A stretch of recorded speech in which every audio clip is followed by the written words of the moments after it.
So hello everyone, তো দেখেন রাশিয়াতে আবারই চলে আইছে। আর তুমি এটা কি ড্রেস পরছো? আর তুমি ভালো করে জানো এই ড্রেসের জন্য কিন্তু আমি কিন্তু তোমাকে কিন্তু মারছি। তো এগুলো তো কথা থাক। তো তুমি আমার জন্য কি কি নিয়ে এসছো বলে এগুলো তো দেখাই। তো দেখেন এই যে আমার জন্য এই যে বাইরে থেকে যে বিরিয়ানি নিয়ে এসেছিল, খাইছি দুইজনা। যে পায়েস আর যে ইফতারি করার জন্য যে অনেক কিছু নিয়ে এসেছিল, খাওয়া দাওয়া হয়ে গেছে। বেগুনের চপ, যে খেজুর আর অনেক কিছু নিয়ে যাচ্ছিল, ওইগুলো ইফতারির সময় আমরা খাই আনাইছি। তো এই যে এখানে চাল নিয়ে এসে, এতদিন আমার ঘরে চাল ছিল না। তো এগুলো ইফতারি আর এগুলো এগুলো ইফতারি, তারপর এগুলো বিরিয়ানি খাওয়া তোমাকে কিরকম লাগতেছে একটু বলবা? অনেকদিন পর খাইলাম পেট ভইরা। ভাল লাগতেছে? হুম। হুম, তাই? এই তুমি যে এই এত টাকা যে বিরিয়ানি নিয়ে এসছো, দুইজনে যে আমরা পেট ভরে খাইলাম, তাও এখন অনেকগুলো আছে। তুমি কত টাকা বিরিয়ানি নিয়ে এসছো কত? আমার মোট হলো 2600 টাকা গেছে। বিরিয়ানি নিয়েছি, তারপর ওই যে কাচ্চি নিয়েছি, আর অনেক কিছু নিয়েছি, আর ফলমূল নিয়েছি। মোট আমার 2600 টাকা খরচ হয়েছে। তুমি কি খুশি হয়েছো? আমি অতটা খুশি হই নাই, কিন্তু খুশি হয়েছে এই যে সব থেকে আমার ভাল লাগছে। এই দেখেন, ও, এই ব্যানটা। এটা তো খুব এই ব্যানটা হইতেছে আমি 250 টাকা দিয়ে কিনে নিয়েছি মঞ্জিলের জন্য। কোনোদিন কোনো কিছু দিতে পারিনি। তো আপনারা সবাই জানেন আমি গ্রামে থাকতে আমি এই কসমেটিক্সের ব্যবসা করেছি, কিন্তু ঢাকা শহরে এসে কসমেটিক্সের ব্যবসা করিনি। তো তাতে কি হয়েছে, আপনারা যারা মেয়েরা ভিডিও দেখতেছেন তারা অবশ্যই জানেন এই ব্যান্ডটার দাম কত। এই ব্যান্ডটার দাম হইতেছে 250 টাকা। এটা হইতেছে চায়না। তো এটা নিয়েছি। তো আরো অনেক কিছু নিয়েছি আমি মঞ্জিলের জন্য। তো যাই হোক, আমি একটা কথা বলতে চাই, সবাই মনোযোগ দিয়ে শোনেন। মঞ্জিলা শর্ট ড্রেস পরার কারণে কিন্তু আমার হাতে মার খাইছে। হুম, মার খেয়ে কিন্তু ও ও কিন্তু মনে করেন যে ওকে কিন্তু আমি রাইখা কিন্তু চলে গেছিলাম।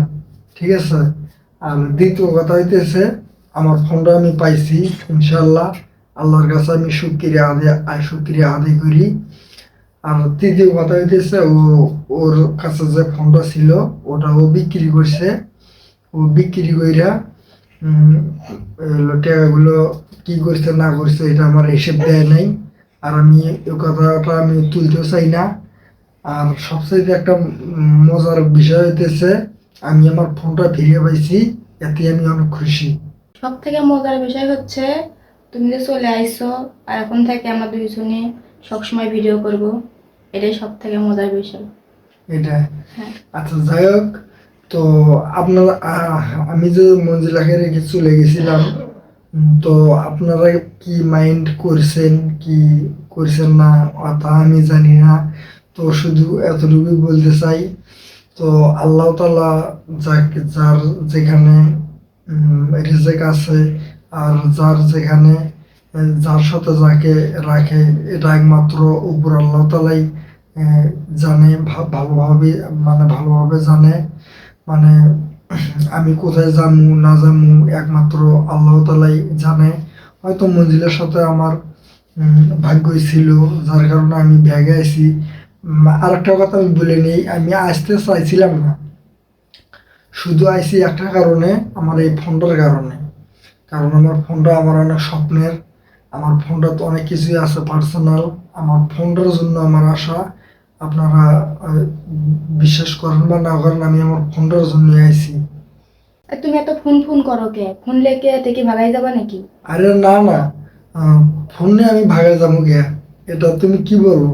আর আরেকটা কথা আমি আপনাদেরকে বলতে চাই, আমি ফোনের জন্য পাগল এটা আমি বলতেছি, কিন্তু সবারই মনের মধ্যে কিন্তু সবারই মধ্যেই কিন্তু একটা মন আছে মামা, ঠিক আছে? আমি কত একটা মন্দিরের ভিডিওতে দেখছি, ও না খেয়ে আছে, তারপর ঘরের চাল ডাল বাজার সাথে কিছুই নেই, তারপর ও নিজের হাতের ফোনটা বিক্রি করে এমনকি খাইছে। তো যাই হোক, আমি যদি না থাকি তো মঞ্জিলার একা একা চলতে অনেক কষ্ট হবে, অনেক কষ্ট। তো তাই আমি চাই না যে মঞ্জিলাকে ছেড়ে আমি আর অন্য কোথাও যাই। তো যাই হোক, মঞ্জিলাকে আমি মন থেকে ভালোবাসি আর মন থেকে নিয়ে আইছি। তো যাই হোক, আপনাদের মতামত কি? আর সবাই আমাদের জন্য দোয়া করবেন, আল্লাহ তাআলা যেন আমাদের দুইজনকে যেন সুস্থভাবে রাখে। আপনাদের কাছে আমার একটা রিকোয়েস্ট থাকলো, সবাই দোয়া করবেন। তোমার কিছু বলার আছে মঞ্জিলা? থাকলে বলো। আমি আর কি বলবো, তুমি যখন ঘুরে আইসো আর কিছু আমার বলার নেই। যাই হোক, তুমি খুশি তো? তো যাই হোক, মঞ্জিলা অনেক আমি চলে আসাতে মঞ্জিলা অনেক খুশি। আর সবাই দোয়া করবেন যেন আমরা দুজন যেন ভালোভাবে যেন চলতে পারি, আর ভালো ভালো ভিডিও যাতে আপনাদেরকে দিতে পারি। তো আশা করি সবাই ভালো আছেন।